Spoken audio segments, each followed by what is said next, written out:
নমস্কাৰ, মই হিৰণ্য কুমাৰ নাথ চিপাঝাৰৰ ফ্লৰিকা নাৰ্চাৰীৰ পৰা আপোনালোকক পাণ খেতিৰ বিষয়ে অকণমান ক'বলৈ ওলাইছোঁ।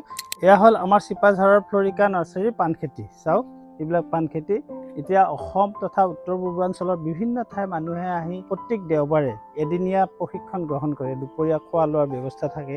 প্ৰশিক্ষণৰ অন্তত তেওঁলোকে নিজাববীয়াকৈ একোখন এনেকুৱা ফাৰ্ম খোলে। চাওকচোন, পাণৰ আকাৰ চাওক, কিমান ডাঙৰ ডাঙৰ পাণ। এই পাণটোৰ খেতি কৰিলে মই জনাত সকলোবোৰ খেতিৰ ভিতৰত এইটোতে সৰ্বাধিক লাভ দেখা গৈছে আৰু কৰিবলৈ সহজ। আপোনালোকেও কৰক। এইটো কৰিবৰ কাৰণে যি যাৱতীয় সা সামগ্ৰী লাগে, পাণৰ পুলি লাগে, ঘৰটোও আনকি আমি বনাই দিব পাৰোঁ। এই আটাইবিলাক বস্তু আমাৰ ওচৰত পাব। লগতে পাব আমাৰ সম্পূৰ্ণ সহায় সহযোগ। আপুনি শিকি যোৱাৰ পিছত যেতিয়া নিজে আৰম্ভ কৰিব, তেতিয়া আমি আপোনাক সততে ফোনৰ জৰিয়তে নাইবা আপুনি আকৌ আহি আমাৰ ওচৰত ভালদৰে দিহা পৰামৰ্শ ল'ব পাৰিব।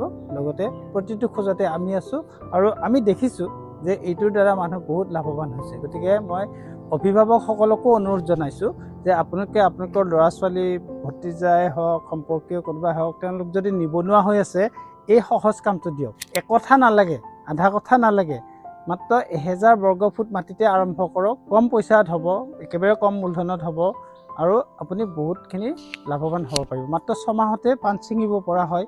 আৰু আহক আৰু পাণ দেখুৱাই দিছোঁ। এইবিলাক চাওক, পাণেই পাণ, ঘন ঘনকৈ কৰিব পাৰি, যাৰ ফলত ঘনকৈ কৰাৰ ফলত আপোনাৰ পাণৰ উৎপাদনটো বহুত বেছি হয়। লগতে এইটো পাণ ছিঙিবৰ কাৰণে কিমান সহজ চাওকচোন, জখলা বগাব নালাগে। আপুনি ইয়াত এঘণ্টাকৈ প্ৰত্যেক দিনে একঠা মাটিৰ ক্ষেত্ৰত এঘণ্টাকৈ সময় দিব লাগে আৰু তেতিয়া আপুনি লাখ টকাৰ গৰাকী হ'ব পাৰে মাহে মাহে। গতিকে মই এইখিনি অনুৰোধ জনালোঁ। মই হিৰণ্য কুমাৰ নাথ, আপোনালোকৰ প্ৰত্যেকটো খোজতে আমি লগত থাকিম।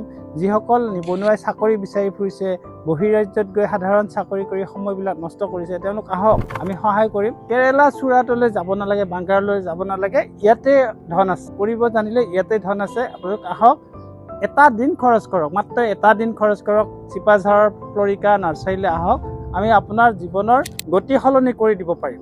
এইটো আমাৰ গেৰাণ্টি আছে। ধন্যবাদ।